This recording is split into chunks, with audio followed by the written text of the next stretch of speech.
Amahoro amahoro kuri mwebwe mwese mudukurikiye kuri uyu murongo wacu Umuburo TV. Reka ntangire mbasuhuza, ubuntu bw'Imana bubane namwe kandi Uwiteka bahire. Nk'uko rero twabigize umuco, ntabwo twatangira tutiragije Imana yacu kugira ngo ituyoborere ibiganiro. Kubw'ibyo rero reka dusenge.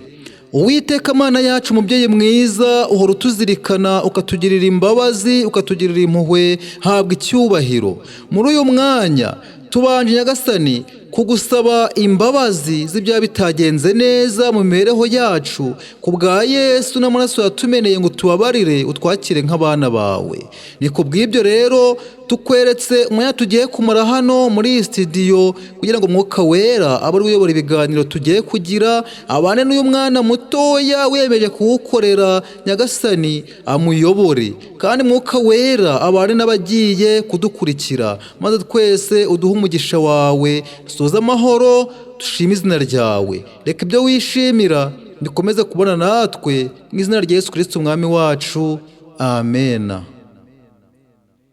Muri uyu mwanya rero ntabwo ndi njyenyine nk'uko mubyumvise mu isengesho, nabazaniye umwana ukiri mutoya cyane ufite impano itangaje yo kuririmba. Nkimara kumubona angezeho hano muri studio ya televiziyo Umuburo, numvise antangaje cyane. Ngeranije igihangano cye n'imyaka ye afite ari buze kubabwira, numvise rwose ari ibintu bitangaje, bituma nta byihererana. Ni muri ubwo buryo nshatse kubibasangiza.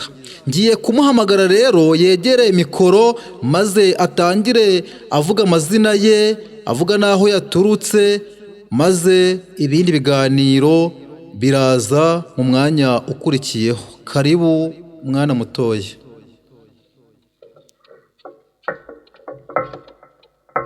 Nitwa Tuyambaze Charire, mfite imyaka 12, naturutse ku itorero rya Noma, intara y'Ivugabutumwa Nyakigando.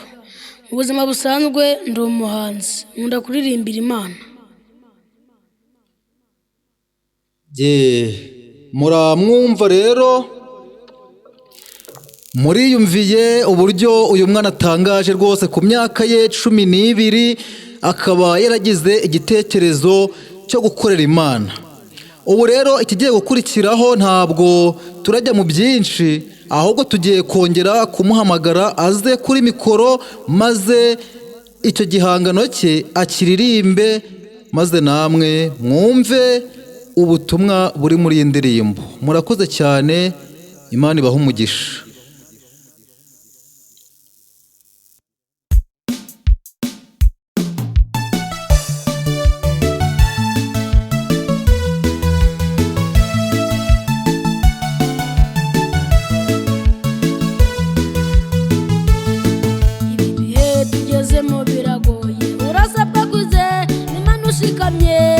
Ukavuga ukuri wamenye, ubutumwa bwiza bukabwirizwa isi.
mbese uwo